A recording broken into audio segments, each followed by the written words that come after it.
お待たせいたしました。本日ですね、FPCJ ブリーフィングにお招きしましたのは、社会保障制度改革国民会議のSeike Atsushi会長です。で先般、安倍総理に提出された同会議の報告書について、お話をいただきます。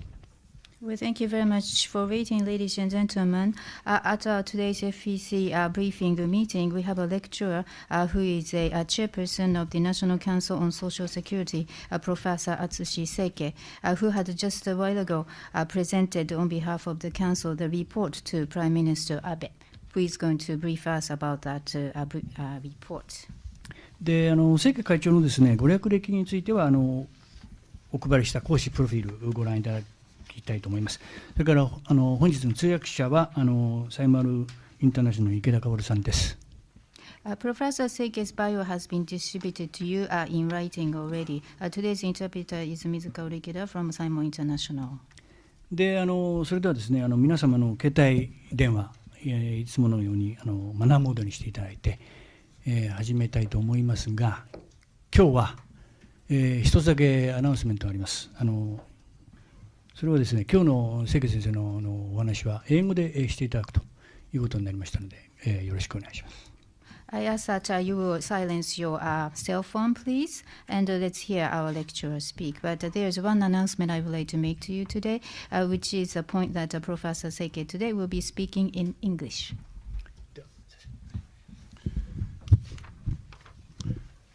Thank you very much, Mr. Ikegami, for your kind introduction. First of all, it is my great honor and pleasure to be able to deliver a briefings on the final report of National Council on Social Security System Reform. And I am going to make it on behalf of the entire member of the Council. Let me at first check about the materials I provided. One is the final report, okay? Sorry, unfortunately, it has not yet been translated into English, but please wait. But on the first and the second page, there is my message to the people. And because this is my own message, I mean, I am the sole author of this part only, and because this message delivered by my name credit, so I think I am allowed to translate it into English. But please note, this is my personal tentative translation, so it is not official one. But if you are comfortable in reading this message in English, please refer this. So, since November 2012, the 15 members of the National Council on Social Security System Reform have met on 20 occasions to engage in earnest discussions based on the Act on Promotion of Reform of the Social Security System. I presented to Prime Minister Abe our final report on August 6, 2013, I mean the last Tuesday. As a report, the report has a subtitle, and as you can imagine from the subtitle, our final message to the public is we have discussed on the reform of our social security system, to pass our social security system to next generations or future generations. I mean, in what way the current generation can be done for making our social security system securely being transferred to the future generations. So it is, in order to do that, we believe that it is necessary to establish a system under which contributors are determined based on income and assets, and such all generations are guaranteed to receive the social security benefits that they require. With this in mind, we have composed a number of recommendations for a social security system reform. More specifically, for example, this report includes proposals for utilizing consumption tax revenue to significantly enhance measures for the support of child raising and solve the issues of waiting lines of nursery schools, or implementing medical reform to infrastructure for the provision of the medical and long-term care to allow older people continuous access to medical and long-term care in the areas in which they are settled, and carrying out reforms to the public pension scheme that will increase its sustainability while also strengthening its functioning for guaranteeing income. The Act on Promotion of Reform states that based on the conclusions of the National Council, the government will devise legislative measures for implementing reform by August 21st. I mean, this coming, August 21st. So deadline is quite close. And we request that the government secures revenues from consumption tax, which is necessary for social security system reform, that legislative measures reflected the courses of action and schedule laid out in this report, and that the necessary social security system reform is implemented swiftly and steadily. Okay, so this time I am going to deliver the message from the National Council on behalf of all the member of Council. So maybe I would rather sort of follow the official draft from the National Council. Japan's social security framework saw the introduction of universal health insurance coverage and the universal pension system in 1961 and was completed in 1967 when significant improvements to pensions and medical benefits were implemented. At the time, the proportion of older people aged 65 years old and over was just less than 10% of the total population, which is far low in comparison to the current level. The economic growth rate was also considerably high comparing to the current level. However, from, I would say, 1990 onwards, the proportion of older people has rapidly increased, and it's exceeded 10% level, and continues to increase such that it is now as high as 25%. So as you can, already 1/4 of total Japanese population is older people aged 65 years old and over. And at the same time, the economic growth rate began to slow down, and the society, which, the social security system based on, underwent significant changes, such as the changing family structures. So in response to these changes, particularly in order to cope with the rapidly aging population, a number of measures were introduced, such as the introduction of long-term care insurance in 2000, reform of the state pension system quite drastically in 2004, and the reform of the system for medical care for older people in 2006. As a result, the sustainability of each system increased. However, there were a number of striking problems, such as the delay in introducing measures to respond to the declining birth rate, helping young people to raise children, the sustainability of the system against the rapidly population aging, the excessive demands on medical and long-term care service providers, or in other words, shortage of service providers for medical care and long-term care, and the decrease in safety nets for workers in no-regular employment.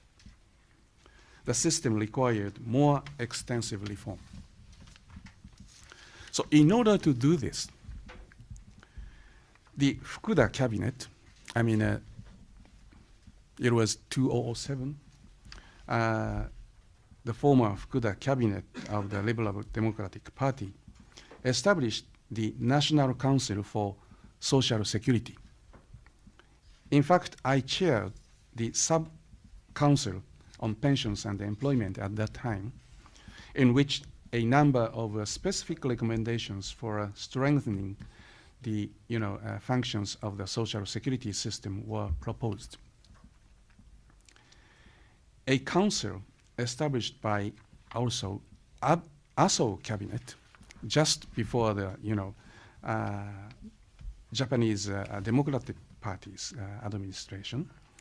Aso cabinet also established a council, and which means to achieve a sort of secure society by creating proposals for cooperation between social security, employment, and education. The discussion of this council, these councils, and also the discussions among the political community were also continued under the Democratic Party of Japan administration. Prime Minister administrations of Hatoyama, Kan, and Noda. And moreover, people, particularly politicians, become very conscious of both reform to the social security system and the stabilization of public finance at the same time. Given that the budget related to the social security exceeded 40% of Japan's basic treasury budget, and the tax revenue covers less than half of the annual expenditure, essentially a considerable portion of the burden of the social security cost is being left or transferred to the future generations. So it is necessary for us to swiftly resolve these problems and decrease the burden of future generations as far as possible. Discussions were carried out regarding specific measures for both reforms to the social security system and amendments to the taxation system. And bills or acts for integrated reform of the social security and the tax system were submitted to the ordinary sessions of the Diet last year, just almost 1 year ago. In June 2012, the LDP, Komeito, and JDP made an agreement on the basis of which the Act of Promotion of Reform of the Social Security System was submitted to the Diet on the recommendation of the 3 parties and came into effect in August 2012. I mean, just 1 year ago. The National Council on Social Security System Reform was established based on the Act on Promotion of Reform of the Social Security System with a time limit on August 21st, 2013. The National Council carried out discussions based on the basic principles stipulated in the Act on Promotion of Reform, basic causes for reform related to the 4 fields of social security, I mean pension, medical care, long-term care, and measures in response to the declining birth rate, and the points for deregulation put together in working level talks between 3 parties. The government made commitment to devise the necessary legislative measures based on the result of the discussions by the National Council within 1 year of the official establishment of the Council. In other words, by August 21st, 2013. And with these legal foundations and missions to diverse proposals for reform, the National Council carried out a series of discussions over 20 sessions held since November last year. The sessions were made open to the public through the live internet streaming and other means, and so it's quite open. Maybe some of you were able to see them, and were centered around the discussions between the presentations by members of the Council, including reviews of the points covered in previous sessions, and the exchange of opinions with related parties, including, some professional, some groups of, professionals like medical doctors or nurses and so on. As specialists in the field of social security, the members of the Council carried out these discussions based on logical and empirical analysis and complied their conclusions in the final report. And as I mentioned earlier, councils related to the social security reform were established under several cabinets in the past maybe 5-6 years. And each of these councils made policy recommendations. The key feature of the National Council on Social Security System Reform, this council, is that it has picked up from where those previous discussions left off and also taken the discussions further with the aim of actually achieving the implementation of reform. If I may specifically point out how the achievements of this current National Council on Social Security Reform differ from the previous recommendations. Firstly, as it is proposed for integrated reform of Social Security and tax, it is based on the assumption that consumption tax is a secure financial resource for strengthening the function of Social Security. And therefore, it is a more concrete proposal. Secondly, this National Council was established under the Act on Promotion of Reform on the agreement of 3 parties, LDP,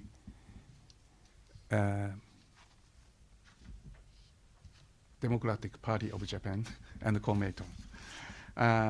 Sorry, I forgot about the important name of the party. It is not intentional, by the way. And discussions to create concrete proposals have been carried out in the line with demands of the Act on promotion of reform by specialists in the field of social security and based on logical and empirical analysis. Thirdly, as the initial mission of the National Council reflects, the government is legally committed under the Act on Promotion of Reform to devising legislative measures based on the Council's final report. And therefore, the contents of the Council's report will have legal force and will be put into practice within, without any, delay or fail. So let me just briefly point about the several, importance. Let me just briefly talk about the several important points of the report. This report carries the subtitle, Path to Ensuring that we Pass on a Secure Social Security System to the Future Generation. At the beginning of the report, you can see is a message to the people under my name as chairman. The first section, overall vision for reform of the social security system, lays out on direction of the social security system reform. And the second section, reform of the 4 areas of social security. So I mean, I'm just talking about structure of the report. So at first I show you the subtitle. The translation of the subtitle is a path to the ensuring that we pass on the secure social security system to the future generations. And then at the beginning of the report, there is a message to the people under my name as chairman. Then, you can see the main parts of the report. And the main parts was divided into 2 parts. And the first section, the first part, we discuss about the overall vision for reform of the social security system, lays out of the direction of the social security system reform. And in the second section, the second part of the report, we discuss on the reforms of 4 areas of social security, addressing reform in each of the 4 areas. Child care, medical care, long-term care, and public pension. So let me just briefly point out, the highlight of the each the measures. Firstly, the act on the. Firstly, let me just briefly explain about the first part of the report. The overall vision for the reform of the social security system. The act on the promotion of reform states that Japan's social security system must be constructed with the optimal combination of self-support, mutual support, and public support in mind. This is a system that is essentially based on self-support, as individuals support themselves, working to support their own livelihood and maintaining their own health, while a mutual support system based on the spirit of social cooperation is in place to protect the individual in the case of risks to their livelihood, such as old age, ill health, or needing to care for relatives. At the same time, this system is supplemented by public support, public assistance, and social welfare, which provide the necessary social security based on eligibility requirements to assist in situations of hardship when self-support and mutual support alone are insufficient. As a consequence, Japan's social security system is essentially based on a system of self-support with cooperation, as represented by the universal health insurance and the universal pension system. The role of public support is to complement self-support and mutual support, providing public assistance in the form of social security while imposing the minimum burden on national funds. As a core of social security, therefore, the universal health insurance and the universal pension systems support the lifestyles of Japanese citizens by allowing all citizens to receive the security provided by public health insurance and state pensions. As stated in the message to the people, of my own message to the people, it is this social security system that allowed Japan to become society in which people are able to live to an old age. So please refer my message to the public over here. I mean,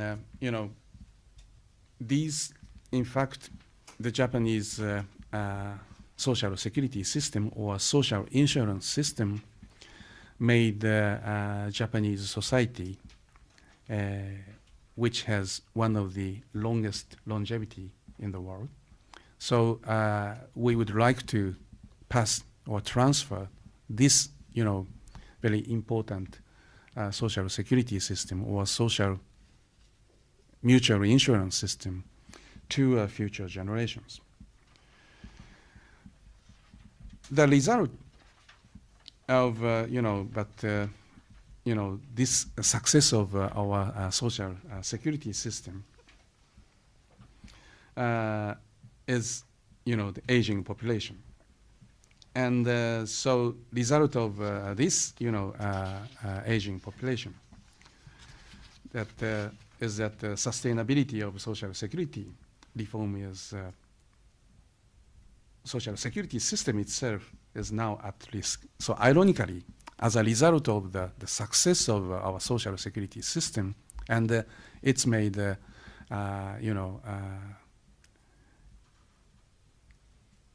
world's longest longevity of the Japanese people, that eventually, made some risks of social security system itself. So it's kind of an ironical situation. But anyway, in order to, cope with that problem, as a general course of action, the report proposes a shift in the social security system such that all generations of citizens are guaranteed to receive the social security benefits that they need. This requires establishing a system for contributions based on income instead of a system based on age. More specifically, it states that we need to shift from so-called 1970s model to the 2025 model, and that this should be achieved by breaking the course of action for reform down into short-term and long-term periods. So our recommendation says, in some case, we recommend the government to act some, reform immediately, and in other field, we recommend the government to at first think about these reforms, and we'll do that a little bit later.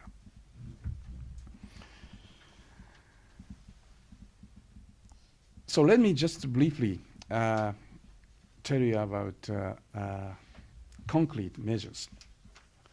At first, measures in response to the declining birth rate are addressed in the first section of the report. This is a kind of, the symbolic things for us.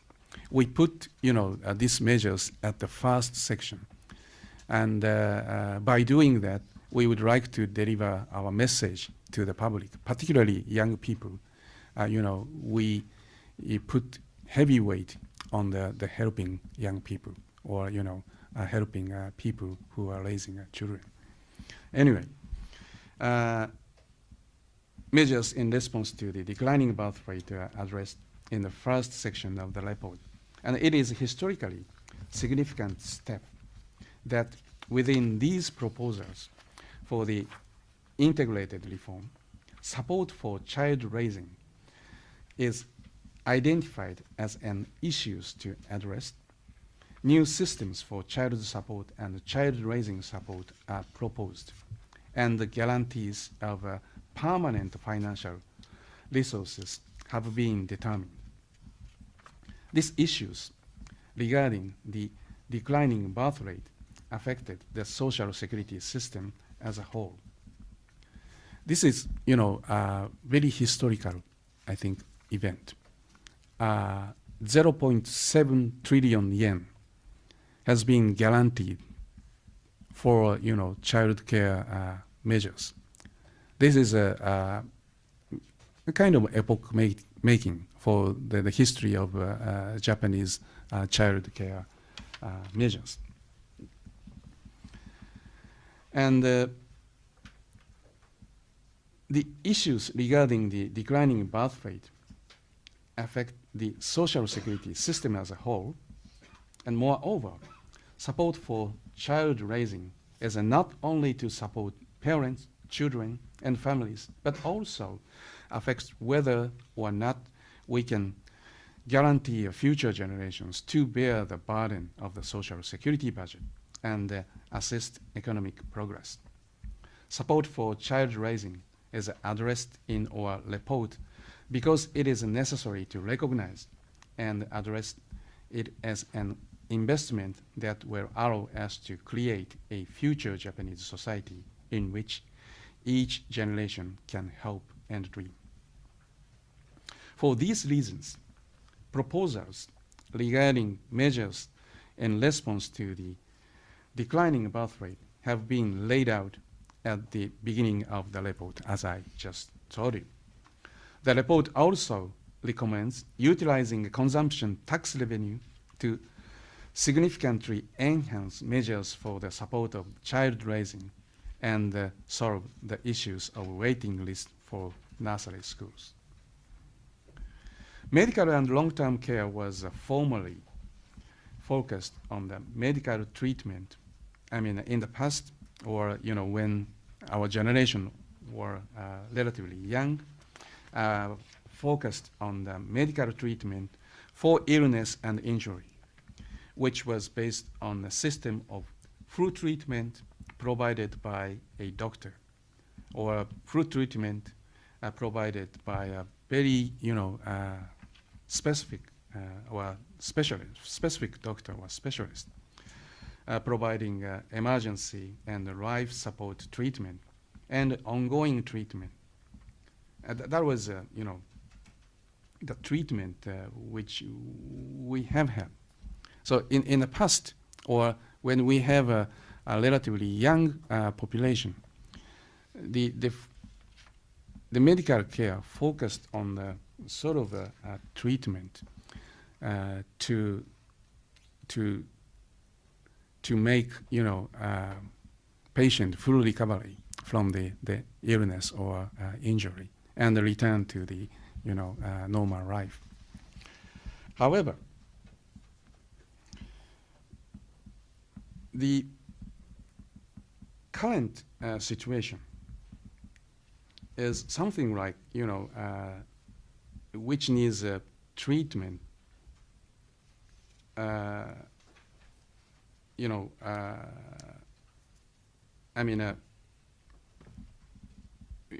in current society, we have more older people.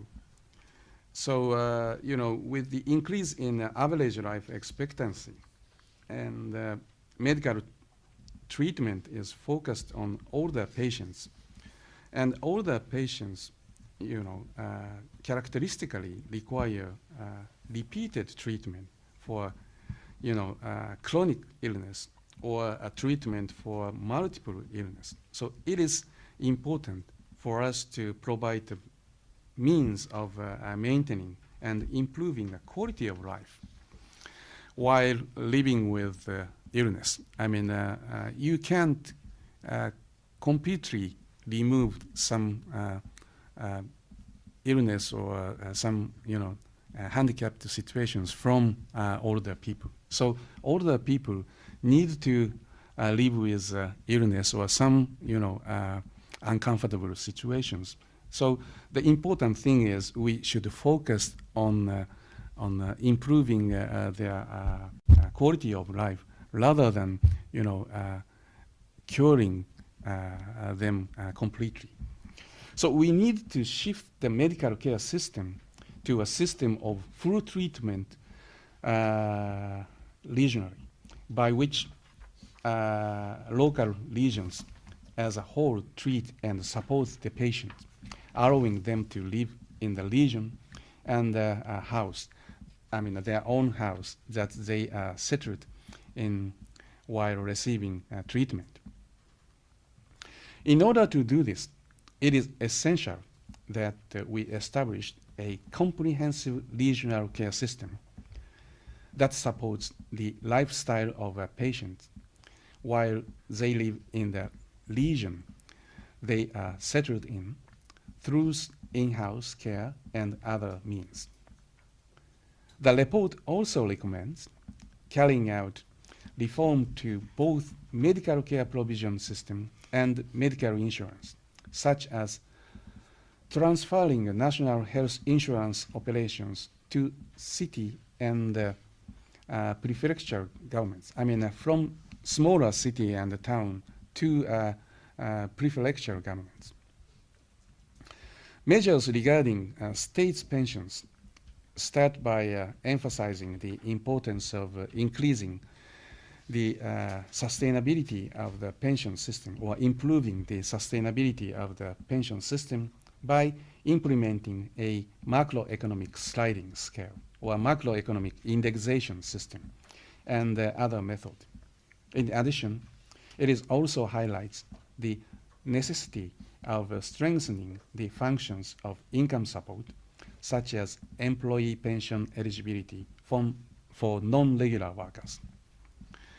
These reforms have been subject of criticism that, in addition to recommending an increase in consumption tax, the proposed measures all place a sort of greater burden on older people. We would respond to these criticism as follows. As described in the message to the people, in order to increase the sustainability of the social security system and ensure that its functions can be utilized more fully, it is necessary for us to secure the regional and national consumption tax revenue as a major source of funds for the system. We have deliberated what needs to be done to relieve to some extent the strain on the generation that will support the future society, and have concluded that it is necessary to switch from an age-based system to a system by which contributions are based on income and assets. With this background, the report recommends reviewing benefits for and burdens on older people based on an income-based system. At the same time, it also recognizes that the situation of people with low incomes and necessity of ensuring that the burdens do not become too great, as is reflected in recommendations to achieve the national insurance and long-term care insurance burdens on people with low incomes.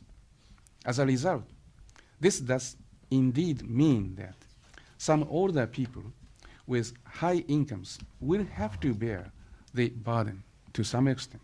However, this is because, based on through the consideration of how the burden should be shared, we have recognized the necessity of measures such as decreasing the insurance premiums of people with low incomes and strengthening support for those raising the next generations. The social security system, in particular the social security system as a means of mutual support, is a system of self-support with cooperation.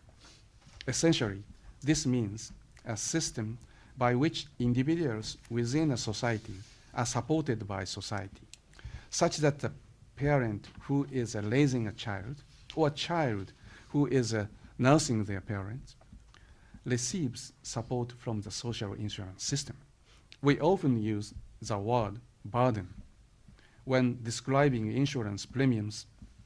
However, the correct term should be contributions rather than burden. Some people will have to make greater contributions. However, we ask your understanding that this is based on the principle that the social security system is a function of a society in which people support each other and based on the principle that people make a contribution that is relative to their financial capability. After the 20th meeting of the National Council on August 5, the National Council compiled its proposals in a final report. With His Excellency Akira Amari, Minister in charge of total reform of Social Security and tax, in attendance, the Council, myself, presented the report of the National Council on the Social Security system reform to the Prime Minister Abe and described the discussions and the conclusions reached. On that occasion, I made the following request to the Prime Minister. The Act on Reform states that based on the conclusions of the National Council, the government will devise legislative measures for reform by August 21st. We request that the government secures revenue from consumption tax, which is necessary for Social Security system reform, that legislative measures reflected the courses of action and the schedule laid out in our report, and that the necessary Social Security system reform is implemented swiftly and steadily. That is my sort of first briefing on our report. Thank you. Did I make myself clear to you? Any problem? ありがとうございました。それではですね、いつものように質疑応答に入ります。質問はですね、まずプレスの方からいただきます。で、質問のある方は手を挙げていただいて、指名されましたらハンドマイクを使ってですね、必ずお名前とご所属を述べて、それから質問をお願いします。Now let's begin a Q&A session, and first the press will be requested to ask questions. If you'd like to ask a question, please raise your hand, wait for the recognition, please speak into the microphone, and please state your name and affiliation before asking question. じゃ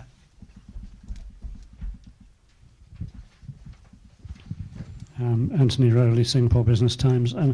Can you explain a little bit more about what you mean by contributions based? Sorry, based on income, I should say, based on income and assets. How would that work? Would it be, in other words, as your income increases, you automatically pay more, greater contributions, and how would assets be measured from the point of view of making contributions? From the macroeconomic point of view, as the economy grows at the moment in Japan, does that mean that the social security system automatically benefits or not? I'm not quite clear about that. In other words, obviously tax revenues to the government rise, but does that automatically imply an increase in benefit for, in benefit for the social security system? In other words, I need to know a little bit more about the financial mechanics of how these reforms would work. Can I reply? Sure. Okay. Thank you for your excellent question. First of all, about contributions based on income rather than age. Our idea is, particularly the people in their old age who have wide diversification of income distribution.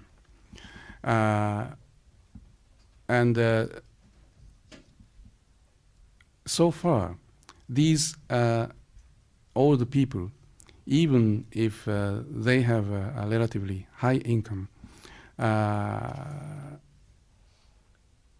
were not required to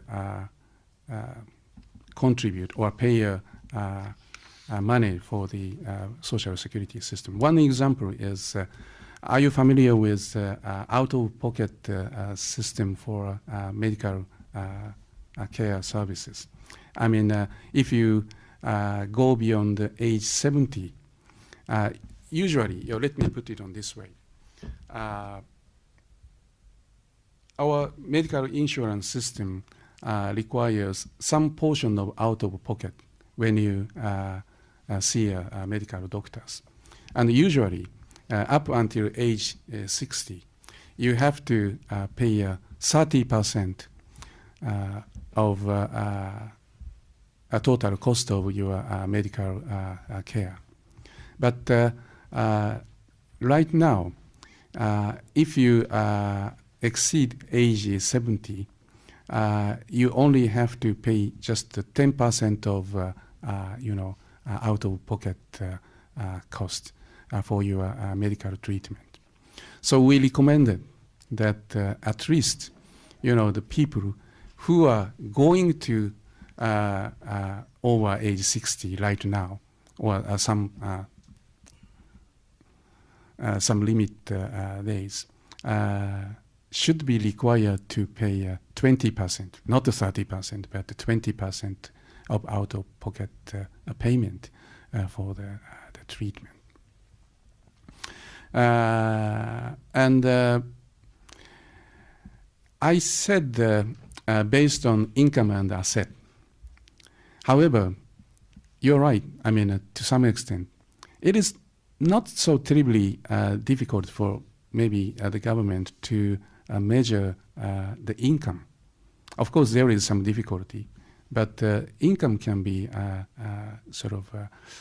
reported. However, as you can imagine, it is pretty hard for us to measure asset. So of course, this is up to the government. We just recommend as just a general term based on income and asset. But maybe it's going to be at first income-based rather than income and asset-based. And also, if you include asset, it's going to be to some extent of, if I am allowed to use this terminology, means test. So, pensions and medical care service should not be means tested, because this is a mutual, insurance system. So I think at first, contribution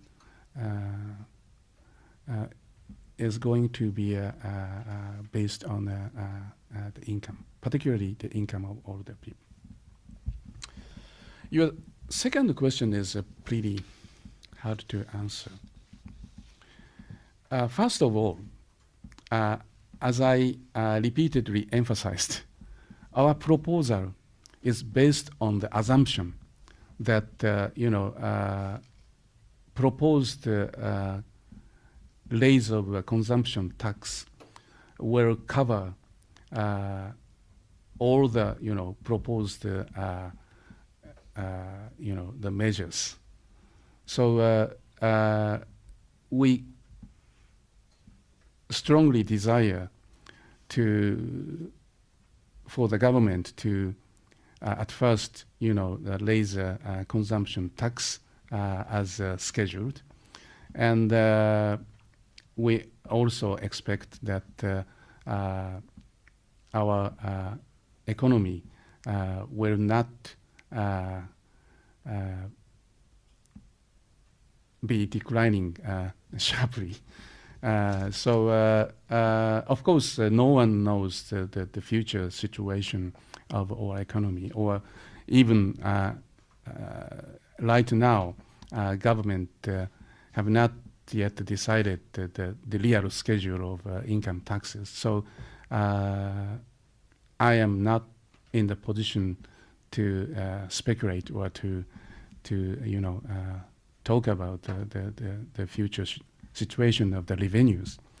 But what I can say now is our report is totally depend on the scheduled the tax raise and eventually the increase of the revenues from the policy. Did I make that quite clear? Sorry, Yeah. Just one. Yeah, sure. Sure. In this handout, you say that My message? yes, your message. Yes. Sorry, social security benefit expenditures, etc., has already exceeded 100 trillion yen. Yes. 100 trillion. Actually, 110 trillion yen, maybe. per, right now. per year or Per year, yeah. per year? Okay. Including everything, medical care, long-term care, pensions, and child care, and something like that. Okay, next question, please. Okay. Anyone can ask questions. Welcome. どうぞ。じゃあ一番彼行こう。Yes, hello. My name is Daniel Leusink. I'm a journalist from het Financiële Dagblad, the financial paper from Holland. Are there any other countries in the world? Obviously, I mean, Japan is in a unique position. This might be an opportunity for Japan to develop a sustainable model for the rest of the world. But if you look at the other countries where there's also an aging population and problems with national debt, are there any elements or plans or concrete things that have inspired you or that you have used for the Japanese plans for developing these reforms? You mean, in Europe or the US or other countries? are there any sort of good ideas we use? Yeah. Well, of course, we have analyzed some of the the cases abroad. For example, when you think about child care support measures to reverse declining birth rate, apparently the case of France is important. So, or when we think about the reforms of pensions, we discussed or we sort of analyzed about some cases of Scandinavian countries, maybe including Finland. So yes, we learned a lot from the international cases. However, the important thing is, right now, somehow, Japan became a kind of front runner, a top runner as the aging society. So of course, we should learn a lot from good examples or good practice from abroad. But many of the problems we are now facing is pretty much our own problems. For example, there is no other countries whose proportion of older people exceed 25%. Or there is, no other countries whose proportion of older people will reach, 1/3 of the total population within 2 decades. So in that sense, I think we need to establish pretty our own original, measures to cope with aging population. And I think if Japan will be able to establish some kind of adequate models for aging society, then that's going to be a good reference or good examples for other countries who will be experiencing, the same kind of aging population sooner or later. And particularly, I would like to emphasize, European countries have already experienced aging, but many of Asian countries, particularly East Asian countries, for example, Korea or China or Taiwan, is now experiencing a sharp decline in birth rate. That means, these countries will very rapidly will be following Japan as a an aging society. So I think there is a huge sort of area or a huge opportunity for us to collaborate with these Asian countries to think about the measures to cope with aging population. Did I make myself clear? Are you satisfied? Yeah, no. Okay? No, please, if you have more. Okay. Okay, next question. じゃあローリーさん。If Japan joins the TPP, which seems quite possible, private medical care, private medicines also may become much more important. What impact will that have on the financing of the health system, do you think? Is it likely to be a profound impact? And one final point, just going back to my original question, the state makes up the difference at the moment to a large extent between contributions and actual cost. But is that a fixed proportion of government revenues? In other words, if the economy does improve under Abenomics and tax revenues rise, will the social security system automatically benefit from that because of a fixed proportion? As far as your last question, I agree with that. And sorry, what is your first question? TPP. Oh, TPP, yeah. Oh, well, unfortunately, we haven't discussed much about so-called privatization of medical services. So I agree that maybe we are going to have some pressures from maybe from America or other countries to open or market of medical care. However, right now, on behalf of the, as far as my position on behalf of the National Council, I have no idea about the impact of. Of course, I have some idea of the future possible impact of a TPP on Japanese medical system, but in our National Council, that at first maybe subject was not covered by our mission, and we didn't discuss. And let me just add one point. In some part, I'm just talking about your first question and the second question. In some part, we already have a sort of automatic financial adjustment system. Let me put it this way. In case of a pension, we have a very substantial reform of our pension system in year 2004. We introduced at first, ceiling of pension premium. The cap of the pension premium. And in order to make it possible, we introduced so-called macroeconomic indexation benefit system, which means, say, our pension system has a inflation indexation, consumer price indexation system.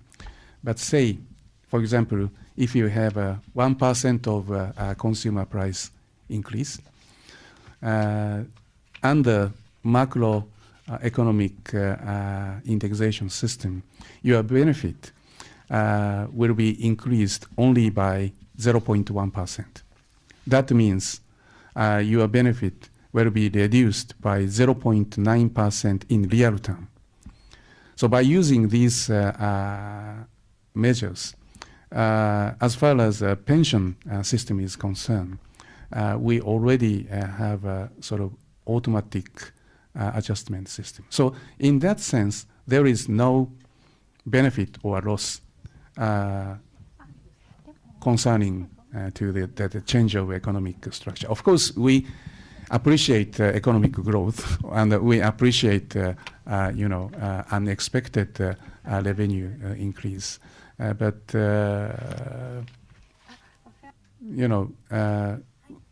system itself independently have its own adjustment system. By the way, this 2004 reform was really epoch-making, because one, this is the sort of first reform in which, the future benefit should be reduced. This is the sort of, this has never happened in the past, the reform of the Japanese, of course, pension system. And second, I think this is more important. This is automatic adjustment. That means you don't have to revise a pension act to raise a premium or reduce a benefit. That means you don't have to ask, diet or politicians to do that. That was a sort of, for me, even unbelievable achievement of pension system. That was a kind of a dream situation of a pension authority without asking politicians to raise a premium or, reduce the benefit. Anyway, thank you. Did I make myself clear? Are you satisfied, or you have more? That's fine. We can talk for hours. Okay, okay. Next, please. That gentleman. Gentleman, next to you. Next. Yeah, thanks a lot for the presentation. Bruno for Financial Council at the French Embassy. Yeah, if I may, I will have two questions. My understanding of the August 2012 reform was that actually, 20% of the proceeds of the consumption tax, will go to social security, either family policy or long-term care policy, and 80% will go to reduce the deficit. So I understand, with the current, your recommendation is actually that 100% should go to social security. And if I may ask a second question, were you guided in your discussion about some numerical targets, for example, to achieve at a certain time, let's say, financial balance of the social security system, or, for example, to reduce the imbalance in terms of net intergenerational transfer? Okay. Your first question, yes, we based on the proportion of division of the, new revenue increase. As far as the second question, are you talking about are we recommended some sort of concrete, numbers or schedules of the policy? No, we sort of at first generally talking about,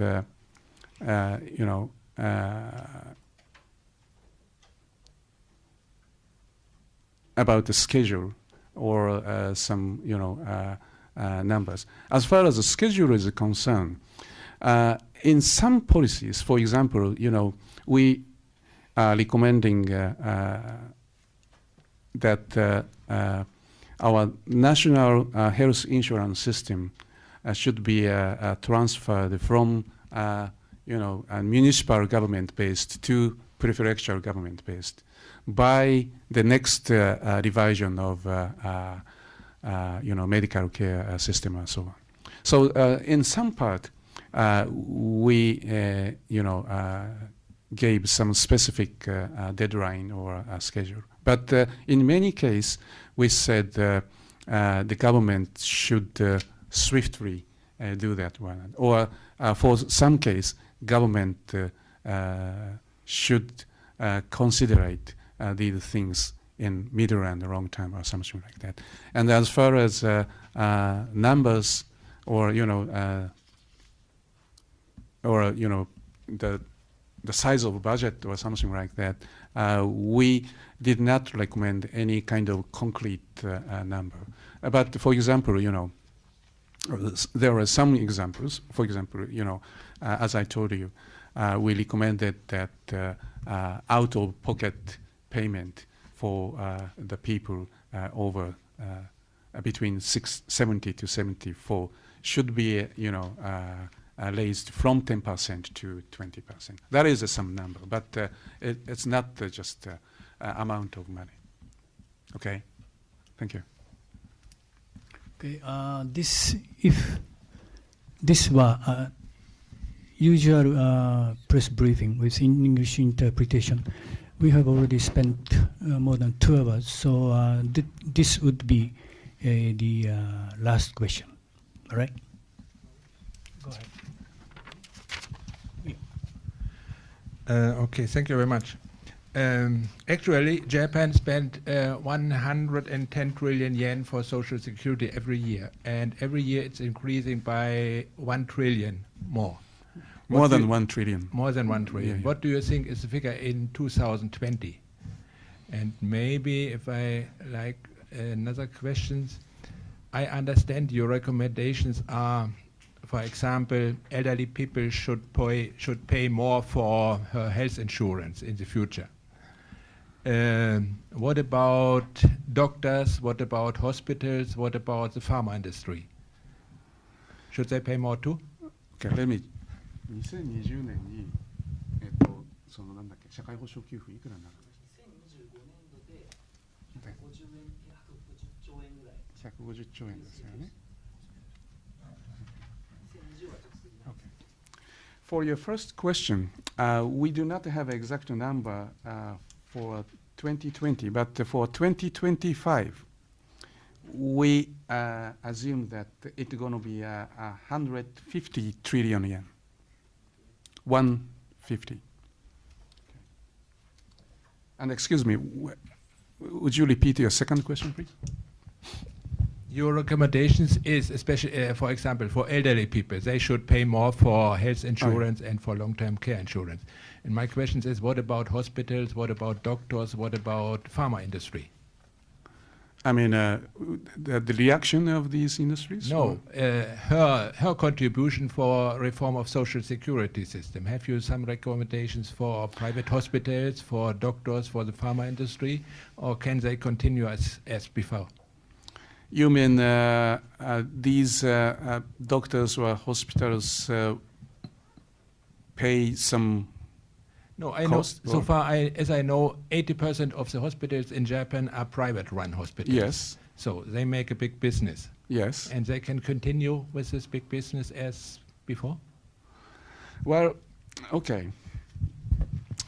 First of all, hospitals, if my understanding is correct, hospitals and related institutions, like a school, are designated as a non-profit organization. So they are not required to any, tax or so on. So theoretically, non-profit organization will not be able to pay any tax, right? And so if I am allowed to put it on this way, if we ask some contributions by medical doctors or nurses in connection with the reform, yes, there is some kind of recommendations relating to that. For example, now, the type of beds, the distribution of the type of bed is not adequate, very skewed. Many hospitals are having bed designated as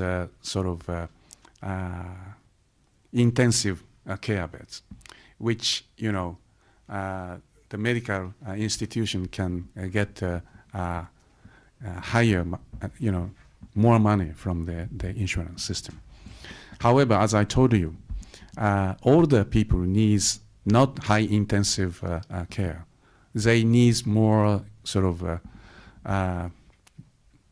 the care, long-term care, or they need more comprehensive or multiple care system.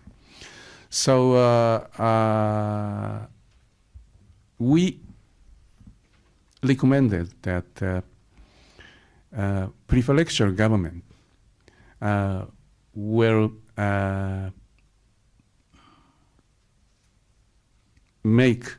should make some regional medical care plan or project in which the prefectural government should say adequate distribution of the type of bed, okay, intensive or general or so on.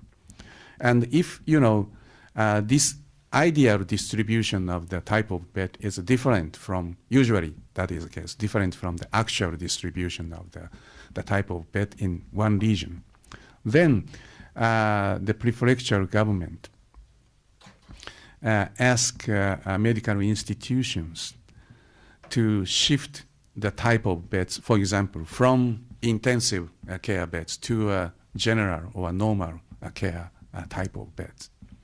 And in that way, medical institutions or medical doctors will be able to contribute to the reform. And in some case, maybe their income will be reduced. Or in some case, some doctors or medical institutions will have benefits from the reform. But the point is, you're right. You need some effective incentives for medical doctors and medical institutions to do that. So we also recommend that by using some tax revenue, the prefectural government will be able to provide some, incentive money to medical doctors, to medical institutions, to transfer their type of beds. Or in some case, maybe prefectural governments will ask some medical institutions to merge into one. If there is two not so efficient medical institutions, maybe it is necessary for the prefectural government to ask these two medical institutions to merge one in order to make them more, efficient or effective. Okay, shall we call it a hot day now? Thank you very much. Thank you very much.